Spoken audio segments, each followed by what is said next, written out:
I give a fuck? Why do I give a fuck? Why do I try so hard? Why do I care so much? Welcome to Why Do I Give a Fuck? A cross-cultural conversation between myself, Diane Tate, and Johanna Thompson. In these times of great struggle and possible shift, we ask ourselves, why do we give a fuck about any of it? How does the lens we see the world through impact what we see? And what do we do about it? Hi there. Oh, hi. How are you? I'm good. Some more conversation about going down south. So about that. I'm excited about it. Again, I know I've said it multiple times, but I've done Southern tours before in my life, and there is this wonderful cultural difference. Now, I live in Florida, so if you're actually looking at a map of the United States, you'll see that Florida is the South, it is the Southeast, and that it dips all the way down into the Caribbean waters, or well, the Atlantic, but like it's pointing towards the Caribbean waters.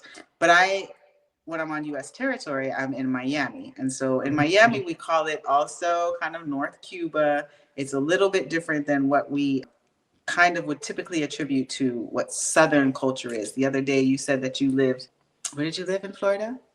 St. Augustine. So upper East Coast. Yeah, which is very, very close to Georgia, right? Because Jacksonville is just above St. Aug, and then you got so yeah, it's more Georgia than it is Florida. And that's what I was trying to explain when we're looking at the map of the United States and we're looking at what the southern states are inclusive of. So Florida is the southernmost state on the map. And then you have the ones that are right above it. You have the Carolinas, North and South Carolina. You have Georgia. You have Tennessee. You have Louisiana. Alabama, Mississippi. Thank you for me. So those are, when we're talking about the South, we're talking about United States and a particular culture. I'm going to say that because I was born in the Northeast and then raised in the Northeast and raised in the Northeast with Caribbean culture. So my understanding of the South didn't really, like, I would hear about the South and hear about Southern ideology and Southern differences. And then I was raised in the West Coast in California, which is a completely progressive, totally different world. Yeah. So then coming and moving down into Miami and having this kind of like Caribbean U.S. culture situation happening in Miami in particular, but then going up even to Fort Lauderdale, going up to Orlando, which is kind of central of Florida, being up in Tallahassee and Gainesville, which is north of Florida, you progressively get more Southern cultures, Southern United States culture in that movement. And there was a time in like 2015, 16, where somebody who is from the Tallahassee area was like, let me just take you through the South and let you experience some more of the South. And it was a really impactful experience. One of the places that I went was South Carolina and went to a plantation there. And so going back there with you in this moment, I wanted to talk about some of the Southern cultural differences that we'll be experiencing. We'll be talking with the Gullah Geechee people, as we talked about in an episode. But like, what are some of the Southern cultural context to be aware of a white identified person? Well, and the throat gets cleared. Yeah, I know. Got to clear my throat chakra. Southern respectability. Just thinking about the South, I get clogged up, right? So a little here comes the phlegm. It's interesting. I'm actually excited about this trip, which is the first time I've been excited to go back to Charleston since I moved away from there. And I was thinking about it the other day. I was trying to identify, like, why am I excited? You know, what's different about this time than other? And I think it's having you there with me, being able to, you know, I'm in my type A, you know, gotta get everything all set up and ducks in a row. And, you know, the event planner in me is reaching out to you like every other day going, hey, do you want to do this tour? And what do you think about that? And how do you do it? Oh, yeah.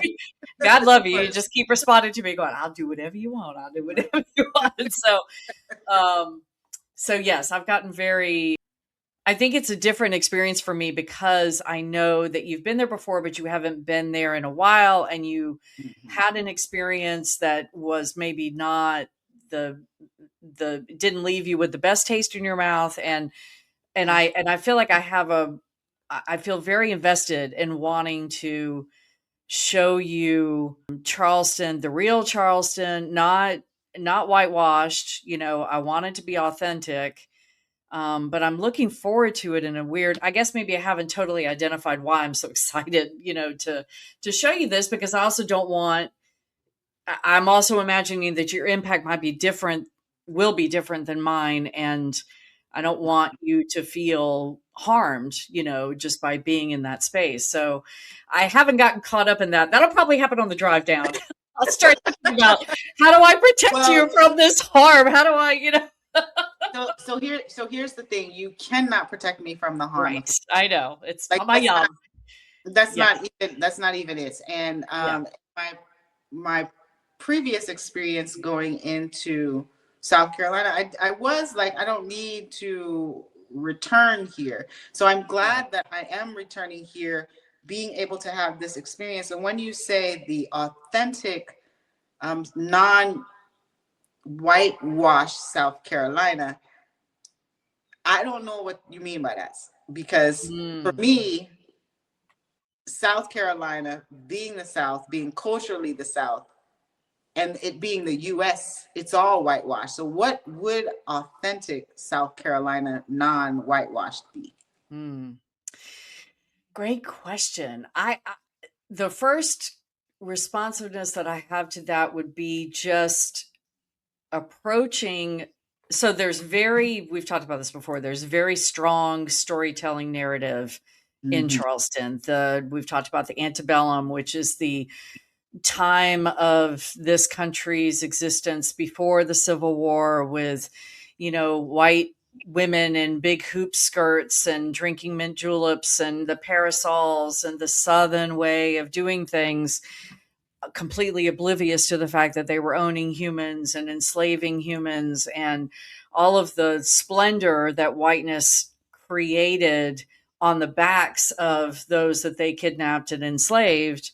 That's the whitewash version, and in 2026, 250 years later from the inception of our Constitution in this country that we're about to celebrate, I'm using air quotes for those that are not watching, doesn't take into account anything but the whitewashed version. To me, flag waving, patriotic,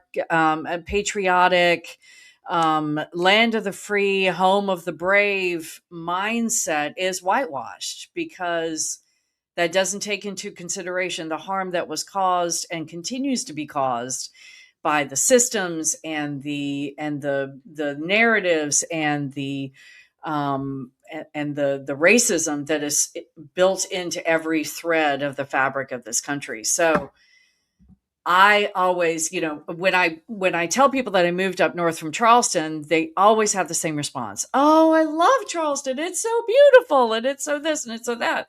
And I respond to them and say, yes, they've got a very good publicist. It's a wonderful place to visit if you look like me. It is not a good place to live, no matter what you look like. But it's better for people to look like me than it is for people to look like you. But anybody that lives there, it's all touristy, everything is geared towards tourism. So living there is not that great for anybody, really. But so I don't know if that answered your question, but that's kind of how I perceive the difference between the whitewashed version and the real Charleston, which is 40%, of enslaved, of kidnapped humans came through that port, and the plantations that are still there, where they herald the stories, but they don't even identify the fact that, there's one plantation that I know of in Charleston called McLeod Plantation, and they talk about the big house it is open, but they don't do any tours in it. They say, if you want to go in it, have at it, but that's not what we're going to talk about. They talk about the enslaved. They call it a forced labor camp. They don't call it a plantation. It's still It still says plantation on the sign, but the interpreters, the tour guides, call it a forced labor camp because that's what it is, And so to me, that's a difference between the whitewashed and the real I see. Okay. is the So story. not glorifying the story Right. and talking about like all of the kind of wonderful, quaint, demure things that we think about in the Right. nostalgia of, the antebellum South, and Right. more like the truth of what people were experiencing during that period in time. And Yes. this brings up a wonderful curiosity for me because I'm thinking about a time when there was a rapid response that we were having in Florida. Some young people had some issues with school resource officers. A Black young lady was accosted by a school resource officer in a really violent and harmful way. And so people coming from more of the city area came into this more rural town, Polk County in particular, in Florida, which is it's a place where a majority of the people who support MAGA and all of that reside, lots of law enforcement. So that is like kind of the identity of the community of Polk County. And so going into that space and kind of trying to have a community conversation with people, predominantly from the Black identified community. Mm-hmm. And folks was like, don't come over here with none of them big city politics.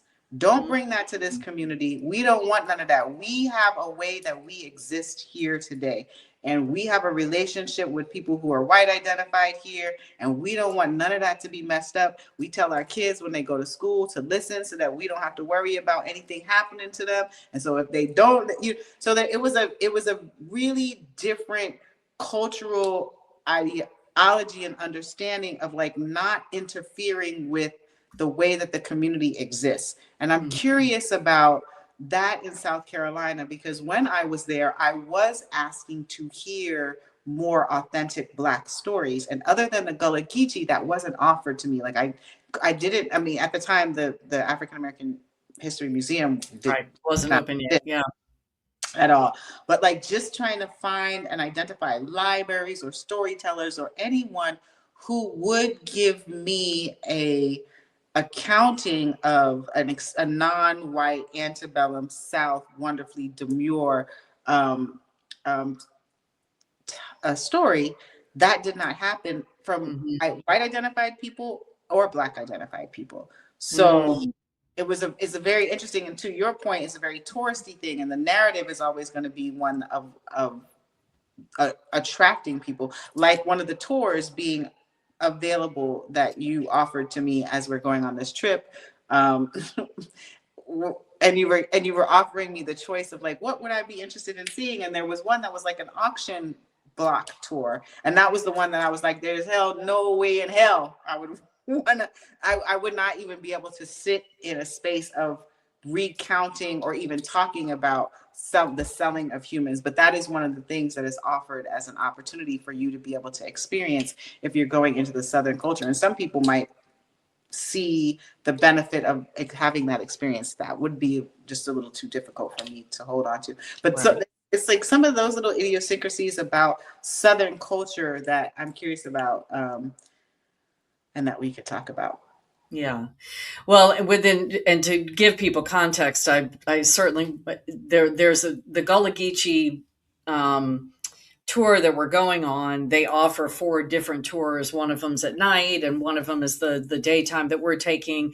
And there was an old slave market, because there is an old slave museum that you can go to that is in the old slave auction house. And they do, they talk about, I mean, it is a museum about the enslaved, what the experience of the enslaved folks were in Charleston. So to that end,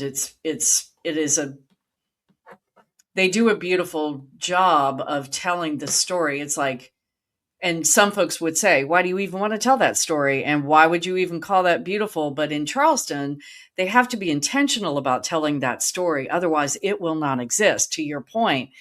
And so there are storytellers. That's why this Gullah Geechee tour company exists, because if you take one, like, for example, Charleston is known for its horse-drawn carriage tours. You can get on the carriage and they draw a lottery. So it depends on what part of the city you go through, and and the tour guides are not required to have any kind of training. Half the time they make all the shit up that they talk about. And Oh. but I remember one time I was I would think it was before I moved from Charleston, and I remember being, you never see anybody that's non-white on these tours. Every time I saw a carriage full of people, it probably held like 20 to 25 people. They were always white people. And, if you rolled your window down and listened to what the guide was saying, it's like, he's talking bullshit. You just want to scream at him, don't listen to him. You gave him all this money and Horrible. he's telling you just whatever the hell he wants to tell you. But I remember one time before I left, I was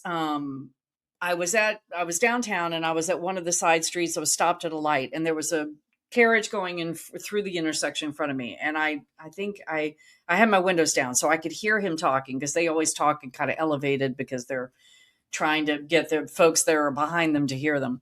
And he said something to the effect of, I'm paraphrasing, but he said something to the effect of that Charleston was the cradle of slavery.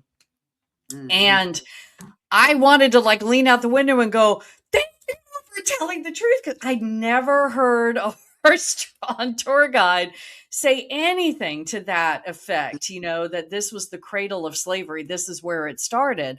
They'll talk about the Civil War starting there, and they'll talk about, different other things that are attached to the Civil War, but they won't. That was one of the most authentic sentences I'd ever heard come out of a horse-drawn carriage tour guide's mouth. And I appreciated it because it's, and I had conversations with the mayor before I left. At the time, it was Mayor Tecklenburg, and I had conversations with him. He would have lunch with the mayor, and you could go on at like noon. You could get on a Zoom and have a conversation with him. And I told him, I said, you have a unique opportunity. Charleston presents itself with this opportunity to show the rest of the country how you can claim the reality of what your city contributed to the harms of this country. And people will still come, tourists. There might be some people that don't want to hear that and they won't come, but the majority of people, and you could show the rest of the country how this country could begin to start to tell the real story about what happened. And it's, but he was not open to it at all. And I'm sure he wouldn't have gotten the city council or anybody to back that up. I was actually in Charleston, I was part of an organization or a group that spearheaded an official apology that the Charleston City Council voted on and read out loud. And it was, months and months and months of negotiating language and what are you going to apologize for and all of this stuff. And I remember being at the city council meeting the night that it got voted on, and they had done everything they could to block the vote, bitching about this, fussing about that. No, the language has to be changed here. And usually these city council meetings, they start at like 6 p.m., 5 p.m., and they usually go a couple of hours and then they're done. It did not get voted on. They fussed and talked and filibustered and did everything they could. They didn't vote on that apology until 10:30 at night. We had all been sitting there for 5 hours waiting for them to vote on this friggin' apology that they had spent well over a year developing fussing about the languaging. And they still wanted to fuss about the language because the idea of them apologizing for something was beyond, any white person's imagination in that space. Mm-hmm. And so that's the struggle. And I don't know that Charleston is unique. It's particularly spicy in that town, but it's not unique to that at all in terms of that struggle of trying to tell the real story. West is unique to it, and we have a perfect example in what just happened with that UN resolution, and right. There is still this denial of the truth. And as we're talking about the 250th anniversary of the inception of the United States, like the denial of the truth of how we get to this place that we're at today. And this place that we're at today is not a place where we're speaking in harmony about the way that we were initially. Well, initially we weren't that we're not the white supremacist society that was initially envisioned in the Constitution of the United States. And I say that because we know that nobody else, as the US Constitution was being erected, was in consideration other than white males at that time. So, Right. like, Right. so it's an interesting thing that we are at this place 250 years later where white males are saying, please also make sure that you are having us in consideration. In the way that Because we're so because because because nobody's listening to us anymore. Yeah, well, we're so marginalized. That's the word yes, they're adopting, that they're marginalized. Yeah. Yeah. and they are. I hear that argument of the targeting. I don't know about marginalization, but I do hear the argument of the targeting. If you're thinking about the context with which they are understanding that they come into position in the United States, right? Right. So they're not having that positioning, and so it's like, okay, we want to return to 250 years later what was envisioned for us in our positioning, and we want to maintain that positioning because Right. we're not living and existing in that way, because other people also there's a migration of a lot of other people, but then other people are also saying that we should be afforded the same human dignity and position, and people trying to figure out how to share power. And that's a very, very hard thing to do. But one of the reasons why it's important to be going into the South when we talk about sharing power, because the economics that creates the power structures comes out of the South of the United States.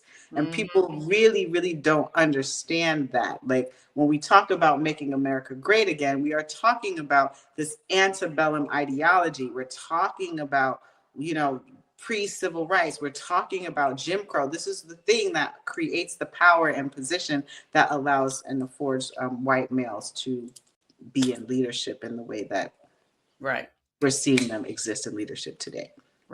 Going to Charleston with you, I am excited to do so. I'm excited to show you around and introduce you to people that I know and that I love, and break bread together and be in community with folks that I think, it will be a really, I'll be curious to hear your take on your, not necessarily comparison, but just your experience of your time there this time versus, and maybe it'll be the same, maybe it'll be just as difficult. I don't know, but yes, I'm all of my type A personality traits are coming out and planning this trip for the tour. Well, I don't remember where we ate. Like I have some hits, but I know that the food is good there. And I'm excited about eating good food. The food is good. Yeah.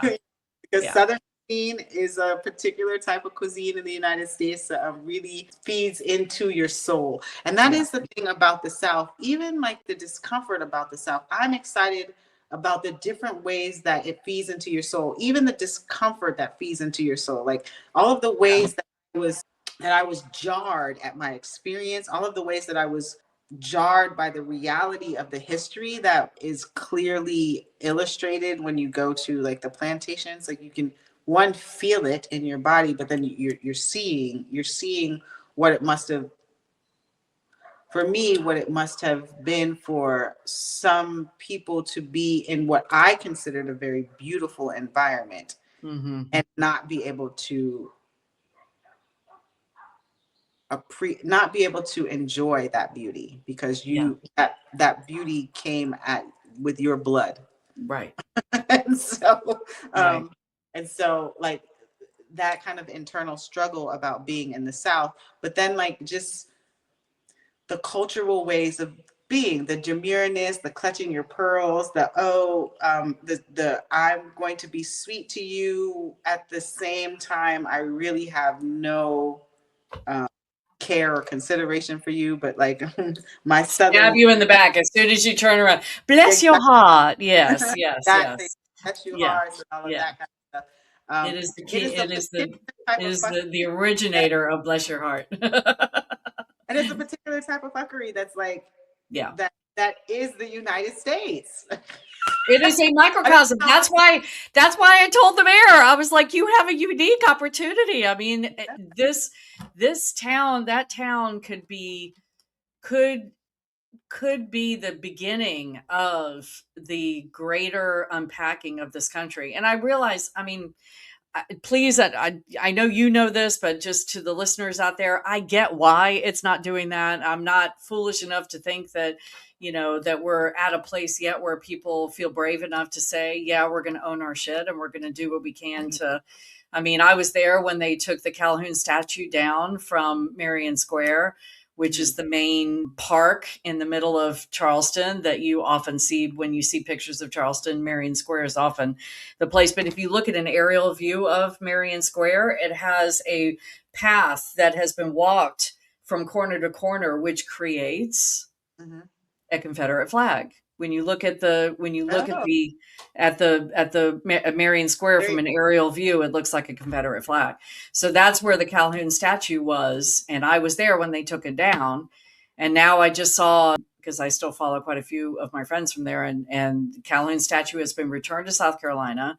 And I don't know exactly where it is. They're not going to put it back up in Marion Square, but it's back in South Carolina, and because they just can't say goodbye to their slavers. Calhoun is? I don't know. Say it again? I don't think I know the story of Calhoun. Oh, John C. Calhoun was the vice president of the U.S. I don't remember exactly what years he was, but in the 50s, and this is the story for those that are not on U.S. soil. This is an interesting story about that whitewashing that we were talking about originally. There are quite a few Civil War statues erected around the country, specifically in the South, very intentionally in southern cities, heralding Confederate soldiers, General Lee, who was the head of the Confederate Army, that kind of thing. But they were not erected. People tend to think that they were put up after the Civil War was over to remember the brave soldiers that died, which is the story. But they were actually put up in the 50s to intimidate people. That's the only reason they were put up. And so this is history. Yeah. So leading up to the Civil Rights era, they were erecting these Civil War statues, specifically in southern states, in cities, to intimidate. So John C. Calhoun was a proponent of slavery. There are many writings and speeches, transcripts of speeches that you can see. He was an unabashed supporter of chattel slavery. And he was the vice president of the country at one time. And one of the main streets in Charleston is Calhoun Street. There are many streets in Charleston that are named after Confederate folks. But so this statue was put up in Marion Square, which is the main park in the middle of Charleston, which is right next to the original Citadel we talked about in the last episode. That was the place where they took slave catchers once emancipation happened and created a police force. And so that was the original Citadel, which is right next to Marion Square. So they put his statue up in this park, but they put it up low and it kept getting vandalized. And so eventually they raised it. He was 35 feet in the air or something like that. I mean, you really could barely even see like his face. If you didn't know who it was, you'd be like, who the fuck is that? He's all the way up there. You can't even see him. But they had to put him up that high to stop people from vandalizing him. And he was there for 150 some years. They've been trying to get him down. And the city of Charleston kept saying, we don't own the park, so we can't take him down. Because Marion Square is not owned by the city. It's owned by a private family, and they lease it to the city to use it. And so that was their excuse for not taking him down. And he was put up there to intimidate the newly emancipated Black people that were living in Charleston. They had to walk by his statue when they were allowed to walk in that part of town. And so he was just a symbol to intimidate. And so, but when I was living there, they did finally get him down. Miraculously, they found some clause in some paper written somewhere that gave them permission to take him down. And it was a whole thing. And I stayed up all night in the square, and we pulled an all-night vigil waiting for that statue to get taken down. And funny enough, wasn't funny, but it wasn't ha funny, but it was ironic funny. They couldn't figure out how to get him down. They were up there with welders and saws and the things to try to get him down. He was the way they had mounted him up there, he was so ensconced in the pillar structure that it took them over 24 hours to cut him down, because he was up there. And I remember all night thinking that they were going to figure out a reason not to take him down, that they were going to say that it was just too difficult and we can't figure out how to get him down, so he's going to have to stay up there. But they did finally get him down the next day. So as you're saying this, I'm like kind of extrapolating to like the, to like the larger context of like, having this symbol of this message that repeats that a certain demographic of the population, Black people in particular, that you will always be considered slave, right? And I didn't know until you just, let me know what the story was behind him writing and being in so support of chattel slavery. But like, every time you look at me, it is a reminder that we consider you as slave and as property, and as and that is what your value system is. The fact that that it was getting vandalized means like the cultural context of the people don't really agree with that ideology. But then those who are in power and position decide that they're going to even elevate this thought process of this is what we're supporting and elevating. And then it's so deeply ingrained in the space that it takes all kinds of tools and time to try to remove it out of. And this is literally what this administration... Metaphors abound. They're all over the place. All over the place. So like us going into the South, there's so much significance to what we are experiencing at the time, to kind of go and do this honest analysis about what it is that people are celebrating at 250 years in the inception of the United States, because it has direct impact today on the different metaphors that are all over the place that are telling about our history and what we need to be thinking about so that our future can look different. Yes. Well, we can't, I know Dr. Phil is a horribly problematic person, but he did say one thing that I will never forget. Oprah, Dr. Phil? Yeah, Oprah, yeah. Dr. And I know he's horribly problematic. He's a super Zio, and there's just all kinds of things that I don't like about him. But he did say something that has always rung true with me, which is that you can't change what you don't acknowledge. And to me, that is the key issue with why this country, why the U.S. is still so deeply imploding on itself, because we will not acknowledge the original sins of how this country was bred. We want to stand on that antebellum mint julep hoop skirt parasol holding wonderful people that owned other humans. That's the narrative. It's all connected. So that's why Charleston, to me, could be so pivotal in shifting that narrative, if they just had the frigging courage to stand in the truth of that city and say, you know what, you're right. And they do little things like the International African American Museum, which you and I are going to go visit, is on Gadsden's Wharf, which is where the ships came into port. That's where all of those enslaved humans were brought off. And that's where they were housed. There were warehouses down there that they were kept in until it was decided, how they were going to go. So that museum is built on that land, and they reclaimed that space to tell, the true story. And I can't wait to go through it, because I haven't been in it yet. It opened after I left. And so they do these little whispers. They do these little things, like taking the Calhoun statue down. It's like, oh, okay, we've solved something. No, you haven't solved a damn thing. You just took a statue down that should have been never put up, right? So no, you didn't fix it. You want that type of messaging to be going across. It served its purpose. Say it one more time, because you got pixelated there for a second. Oh, I was saying, put up if you want that type of messaging to come across. It served its purpose. Oh yeah.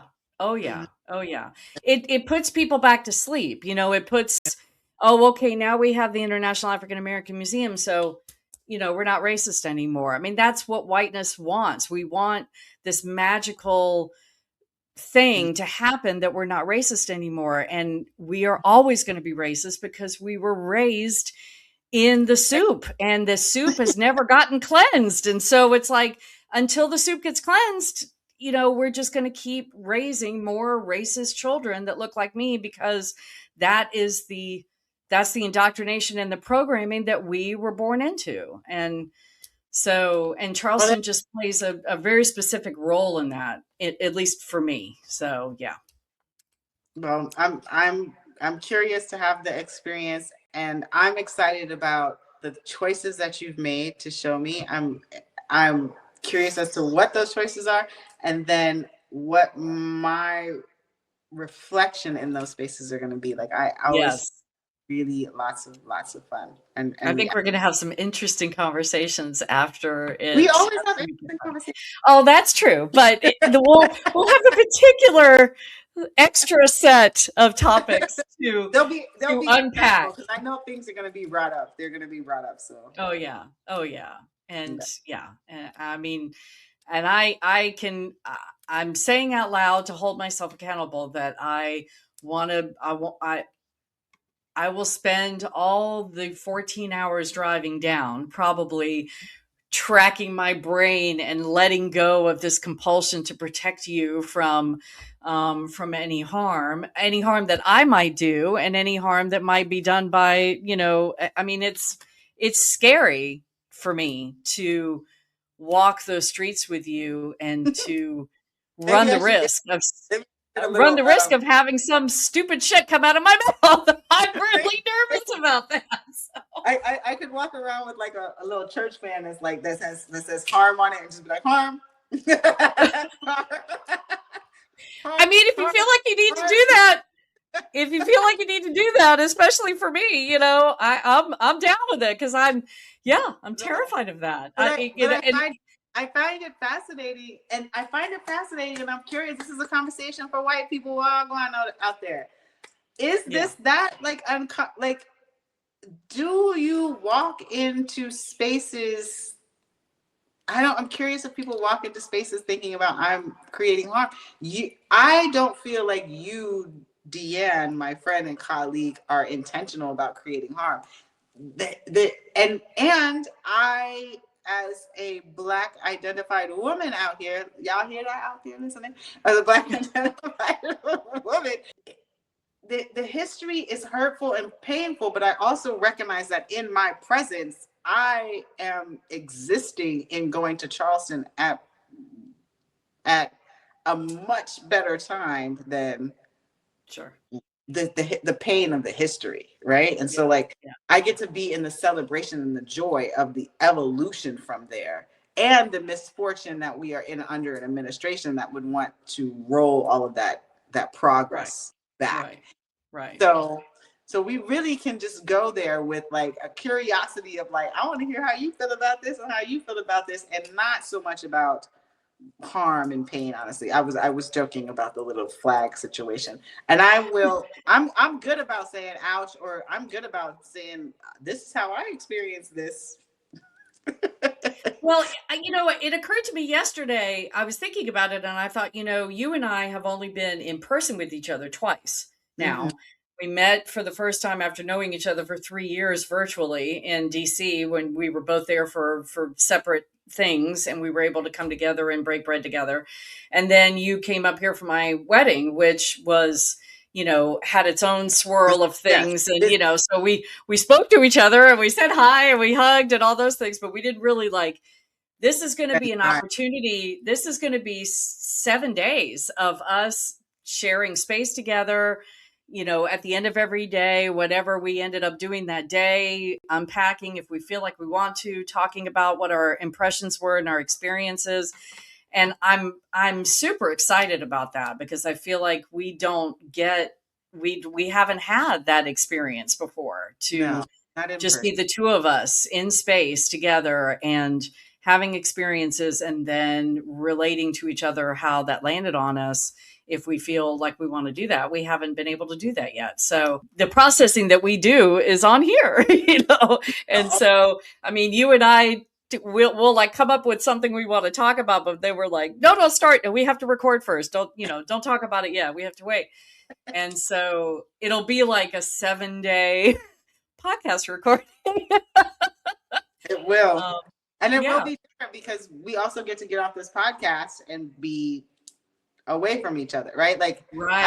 I don't know the practice of what it is that you do after you get off, what's your decompression, or if that's even necessary, what you do after, you know what I mean? Like a conversation, or yeah, this is also just going to be different because we'll be walking into the experience and reflecting on their experience at the time.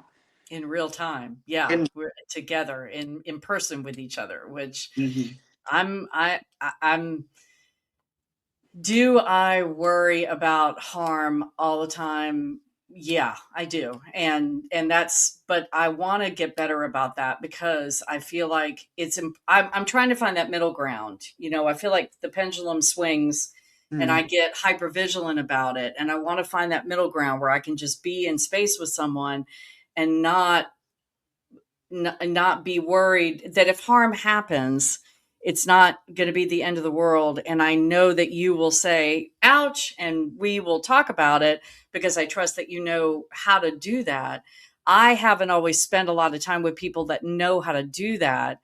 Either they don't know, and I don't mean to say don't know how, but don't feel like that's not a practice that we've gotten accustomed to or whatever. So it doesn't occur to them. Maybe the ouch happens and they might feel it in the moment, or they don't think about it until later on and they go, oh, that happened. And then we don't have that relationship to talk about it later on. So this is going to be a very different experience for me as it is going to be for you. And I'm really looking forward to that. So. Yes, I'm going to challenge you to be in space with me without thinking about all of the ways that you could possibly harm. And I will do the same. I didn't have that thought process at all, but I'm just offering to you that kind of like balance. Yeah. And also with, I appreciate you being concerned about my harm, but I'm also recognizing in this moment, there's a safety thing that you're sitting in. And so I'm going to offer to you to trust that if there is harm, you and I have enough relationship to be able to get through talking through it, that it won't be the end of the world. That's the thing. Like there's not going to be a moment unless, some guns get pulled out and, N-words start flying, that I would be like, and even in that, I'd be like, what's really going on? What's going on with you? What is this? Because and I realized this about myself. I had this like just a social interaction with this woman who does not know me, but every single time I am in the same presence as her, she calls me a different name. And the next time that she does it, because 3 will be a charm for me. The next time I'm gonna sit down with her and just be like, I don't even know your name, lady. I really honestly don't even remember your name. But I'm curious as to why this is happening. Do you know what I mean? Like, yeah. And I don't know what her responsiveness is going to be to it, but like, I am okay with having an understanding. That's what I want more than anything from people. Like, how are you processing your brain? The curiosity of that is what matters to me. Yeah. I'm gonna be practicing very much. I used to say to my daughter when she was young and coming into high school and had to do presentations and stuff, she would get very anxious. And my saying to her was always, wiggle your toes inside your shoes and be where your feet are. And, to remind her where the ground is under her feet and to stay present, and that's going to be, if I set an intention for the trip, that's going to be my intention, to stay present and to not float off into all of these, because I do that. I will predict. I'll try to predict where harm could happen so that I could try to avoid it. And that it's going to be exhausting for me. It'd probably be way exhausting for you. And so I yeah, I think that's the counterbalance for me on that, is to stay present. Where are my toes? And if you have to look at me and go, are you wiggling your toes? That'll be. Everything out. We don't have to fix and figure everything out. You're doing I don't have to apologize for the ills of the city. I don't have to prove to you that I know that slavery was wrong. I don't have to do any of that. And yeah, so Look at that exhale. That's a wonderful exhale. that was a big exhale. Oh my goodness. It's good we're doing this. This is what we needed to do when this country was being developed. Yeah. And what we still need to do to try to redirect the energy, We're doing it. We're a catalyst for it. So we are. So I love you.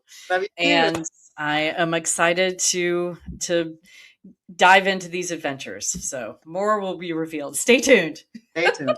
All right. Bless. All right. Take care. Why do I give a fuck? Thanks for joining us. Until next time, as you move throughout your day, continue to ask yourself, Why do I give a Why Do I Give a Fuck is produced in collaboration with Johanna and Diane. Music by Norwegian musician Water. See you next time.